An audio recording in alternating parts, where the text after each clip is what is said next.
వాళ్ళు వాళ్ళ పొలాల పాటలు వాళ్ళు పాడుకున్నారు, కొండల మీద రాళ్ళు కొట్టేవాళ్ళు ఇదంతా కూడాను జానపద సాహిత్యం. దాన్ని ఒక సాహిత్యం కింద నిన్న మొన్నటి దాకా ఎవరు గుర్తించడం లేదు.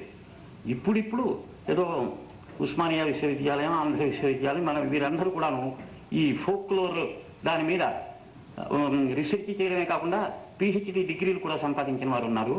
న్యాయంగా మనం చూడాలంటే మన తెలుగుదేశం యొక్క జాతీయత, ఈ తెలుగు నుడికారం, ఈ తెలుగు అస్తిత్వం, అసలు తెలుగు రూపమే ఆ తెలుగు జానపద సాహిత్యంలో కనబడుతుంది. పైగా ఈ జానపద సాహిత్యం ఇట్లా ఉండగా ప్రతి ఆంధ్ర గృహంలోనూ కూడా ఆనాటి మహిళలకి అంతగా చదువు వచ్చి ఎవరో చాలా చేతి వేడ మీద లేకపోతే కుమ్మరి మొల్లనగా లేకపోతే ముద్దుపల్లెనగా ఇట్లాగా చాలా తక్కువ మంది అక్షరాస్యులైనటువంటి స్త్రీలు ఉండేవారు. కానీ ప్రతి ఇంటిలోనూ కూడాను వాళ్ళు స్త్రీల పాటలు, అవి చాలా అమూల్యమైనటువంటి సాహిత్యం. ఆ పాటలు పాడడానికి ఈ స్త్రీలకి విద్య అక్కర్లేదు. అంటే ఏమిటి, లిఖితపూర్వకమైనటువంటి విద్య. వాళ్ళకి ఒక నేటివ్ సంస్కారం, సంస్కృతి వాళ్ళకు ఉన్నది. వాళ్ళు నోము పాటలు పాడుకున్నారు, మరి పెళ్లి పాటలు పాడుకున్నారు, ఏదో సంతోషమైన పాటలు పాడుకున్నారు, దుఃఖంతో పాటలు పాడారు. రకరకాలటువంటి గృహ జీవితంలో గృహిణిగా స్త్రీ కవయిత్రి అయింది. కాబట్టి మన యొక్క సాహిత్యం నన్నయ్య భట్టు గారితో ప్రారంభమైంది అని అంటే నేను ఒప్పుకోను. అంతకు ముందే ఇంకా కొంతమంది అంటారు వేదకాలంలో కూడా ఆంధ్ర శబ్దం ఉన్నది అంటారు. తర్వాత మహాభారత యుద్ధంలో ఆంధ్రులు కౌరవుల యొక్క 11 అక్షోహిణీల సైన్యంలోనూ దుర్యోధనుడి పక్షాన మన ఆంధ్రులు పోరాడారు అని కూడాను అది ఒక హిస్టారికల్ ఫ్యాక్ట్. ఆ విధంగా చూస్తే మనం అత్యంత ప్రాచీనమైనటువంటి వాళ్ళని. కానీ ఒక విధంగాను మనం ఒప్పుకోవాలి, మనకంటే కూడాను తమిళనాడు, తమిళ భాష, తమిళ సంస్కృతి మనకంటే ప్రాచీనమైంది అని ఒప్పుకోవడానికి నాకేమీ అభ్యంతరం లేదు. అదే విధంగా చూస్తే కన్నడం కూడా మనకి బహుశా దక్షిణాది భాషల్లో మొదటిది తమిళ్, రెండవదేమో కన్నడం, మూడో భాష మన తెలుగు అవుతుంది, నాలుగోదేమో మలయాళం. ఇవి major Dravidian south Indian languages. వీటిలలో ఎన్ని విధాలు చూసినా సరే అత్యంత మధురమైనటువంటిది, అందరూ అంగీకరించినటువంటి యథార్థం, వాస్తవం ఇది. మొన్న మా షికాగో సభలో నారాయణ రెడ్డి గారు మాట్లాడుతూ మనకి దీనికి మాధుర్యం ఎందువల్ల వచ్చింది అంటే మనది అజంత భాష. అంటే అచ్చులతో ఎండ్ అవుతుంటుంది. ఏదో శ్రీరాముడు, అన్నయ్య, ఆమె, ఏదో ఈ హిందీ కానీ ఈవెన్ తమిళ్ కానీ ఎన్నో ఇవన్నీ హలంత భాషలు. ఇంగ్లీష్ అంతా హలంత భాషే. ఎక్కడో కానీ అచ్చుతో అంతమైనటువంటి పదాలు చాలా సకృత్తుగా కనబడుతూ ఉంటాయి. అందుకోసమే మన భాషని సంగీతానికి చాలా అనువైనటువంటి భాష అని చెప్పాలి. త్యాగరాజు గారు పాటలు అంత సంగీత సంపత్తి కలిగి ఉండడానికి కారణం ఏంటంటే త్యాగరాజు గారు ఉపయోగించినటువంటి తెలుగు భాష. త్యాగరాజు తెలుగువాడే, ఆయన తన మాతృభాషలోనే రాశాడు. కానీ దానికి అంత సంగీత పరిపుష్టి లభించడానికి కారణం ఏంటంటే మనది అజంత భాష కావడం.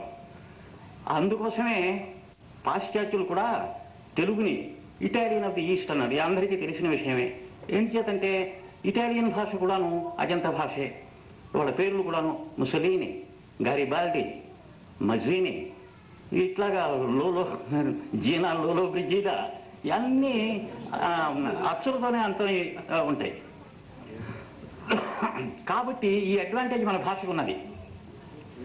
ఇది సంగీతానికి చాలా నప్పగలిగినటువంటి భాష.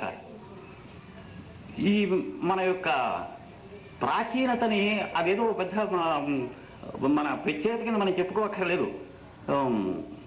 బెంగాలీ మనకంటే చాలా తర్వాత, బెంగాలీ సాహిత్యం మనకంటే చాలా తర్వాత వచ్చింది. కానీ రవీంద్రనాథ్ ఠాగూర్ లాంటి విశ్వకవులు బెంగాలీలో ఉద్భవించారు. కాబట్టి ఒక భాష యొక్క ప్రాచీనత ముఖ్యమైనటువంటి క్రైటీరియన్గా మనం నికషోపలంగా మనం స్వీకరించవలసిన అవసరం లేదు. ఈనాడు తెలుగులో ఆధునిక కవిత్వం ఇంతగా అభివృద్ధి పొందింది అంటే మనకి వెనకాతల మనకి దారి చూపించినటువంటి ఎందరో కవులు, ఆదికవి నన్నయ్య భట్ అని చెప్పన్నాం కదా, ఆయన పూర్తి చేయకుండా వదిలిపెట్టిన దాన్ని తిక్కన సోమయాజి గారు దాన్ని కంటిన్యూ చేసి పూర్తి చేసి, అయితే కొంత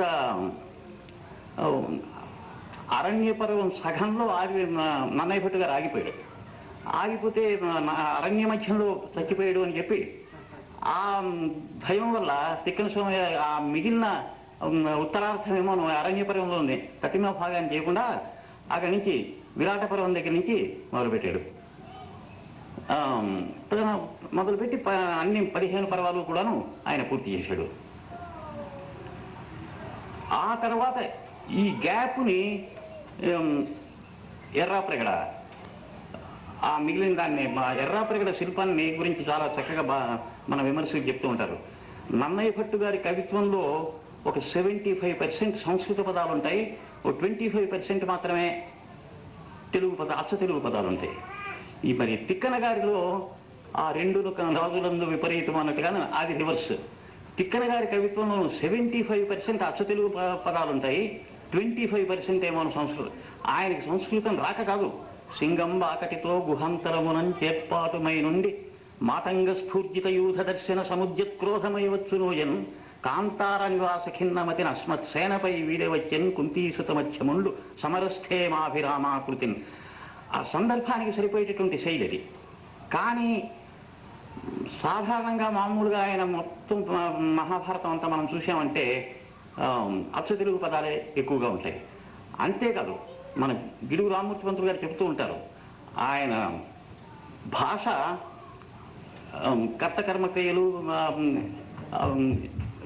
ఛందో బంధనాలు వీటిని బట్టి గ్రాంధిక భాషలా కనబడినా ఆయన యొక్క భాషలో అది ఆయన నిజంగా ఆనాటి తన నెల్లూరి వాడుక భాషే ఉపయోగించాడు అని చెప్పి గిడుగు రామ్మూర్తి పంతులు గారు అంటూ ఉంటారు. అది కూడా మనకి కనబడుతూనే ఉంటుంది. ఈ కృష్ణుడు రాయబారానికి వెళ్ళే ముందర ధర్మరాజు, భీముడు, అర్జునుడు, నకుల సహదేవుడు, ద్రౌపది వీళ్ళందరినీ కూడాను ఏమిటి చెప్పమంటావు, ఏమిటి చేయాలి అంటే ధర్మరాజు ఏమో మాకు 5 ఊళ్ళు ఇస్తే చాలు అంటాడు, అర్జునుడు కొంచెం అటు ఇటు అంటాడు, భీముడు నాకు యుద్ధమే కావాలంటాడు. ఇట్లా అక్కడ చూడండి, మొట్టమొదటి ధర్మరాజు దగ్గరికి వెళితే ఆయన ఆపద గడవంబెట్టగా ఓపి శుభంబైన దాని నొడగూర్పగమాకి పుట్టువునకు పాండుక్ష్ణాపాలుడు నిన్ను చూపిచనియ మహాత్మ అని ప్రారంభిస్తాడు. ఇట్లాగా వీళ్ళంతా ఇంతటా ఆఖరిని ద్రౌపది దగ్గరికి వస్తాడు. చెల్లమ్మా నువ్వేమిటి చెప్తావు? ఈవిడికి మనస్సులో ఏమో యుద్ధం కావాలని ఉంది, యుద్ధం కావాలి అన్న సంగతి పైకి చెప్పదు.